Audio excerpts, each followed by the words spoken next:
Dr Alioune Ibnou Abitalib Diouf, directeur général de l'Agence sénégalaise de réglementation pharmaceutique. Alors c'est avec un immense honneur que nous avons été reçus, nous de l'Agence sénégalaise de réglementation pharmaceutique, par les autorités sanitaires Thiès, région, en l'occurrence le docteur Amadou Mbaye Diouf, MCD, qui a accompagné notre atelier de vulgarisation donc, de la nouvelle loi pharmaceutique qui encadre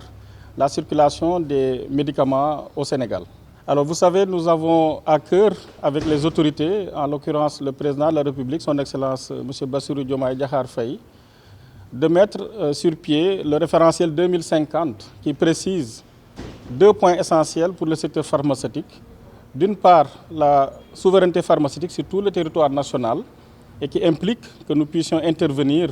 pour voir si nos lois et règlements sont respectés. Et d'autre part, la relance industrielle de la production de médicaments sur le territoire sénégalais. Et donc l'atelier prend tout son sens à travers les nouvelles lois qui encadrent donc ces volontés de nos autorités, de nos plus hautes autorités, et qui nous permet de vulgariser les notions, les concepts, la compréhension, mais avec un point d'attention sur l'inspection pharmaceutique, donc qui est la partie qui vérifie est-ce qu'il y a des entorses au règlement et comment les prévenir ou les punir. Oui, effectivement, nous avons un volet inspectorat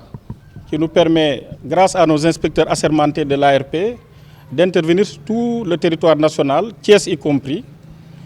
afin de réprimer tout ce qui est trafic et tout ce qui est illicite dans le domaine pharmaceutique,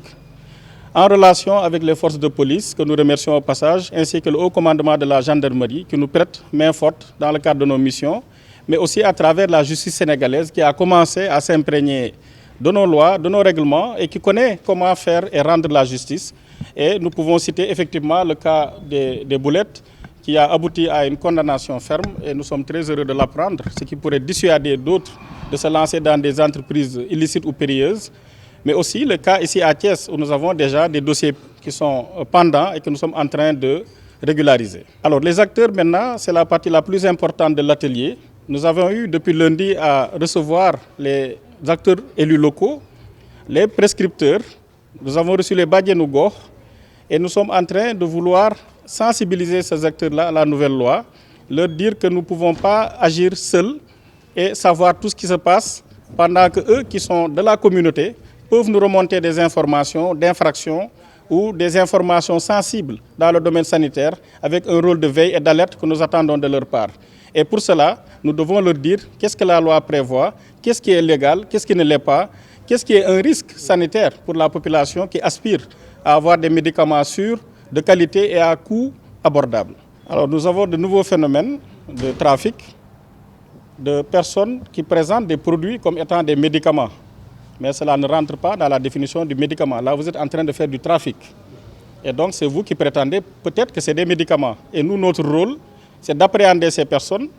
de les traduire devant la justice et de protéger les Sénégalais. Et pour cela, nous avons un inspectorat, nous avons beaucoup d'actions communes avec les forces de défense et de sécurité qui nous permettent d'agir et de prévenir ou de mettre un terme à ces phénomènes de trafic, notamment le cybertrafic, qui est le nouveau phénomène où tout le monde s'affiche sur TikTok et d'autres supports sociaux pour prétendre ou démontrer qu'ils peuvent restaurer ou changer des fonctions biologiques et même aller jusqu'à certains extrêmes, agir sur le corps humain. Et ça, ce n'est pas le rôle d'une personne qui n'a pas été formée, qui n'a pas été diplômée, qui n'a pas été qualifiée pour le faire.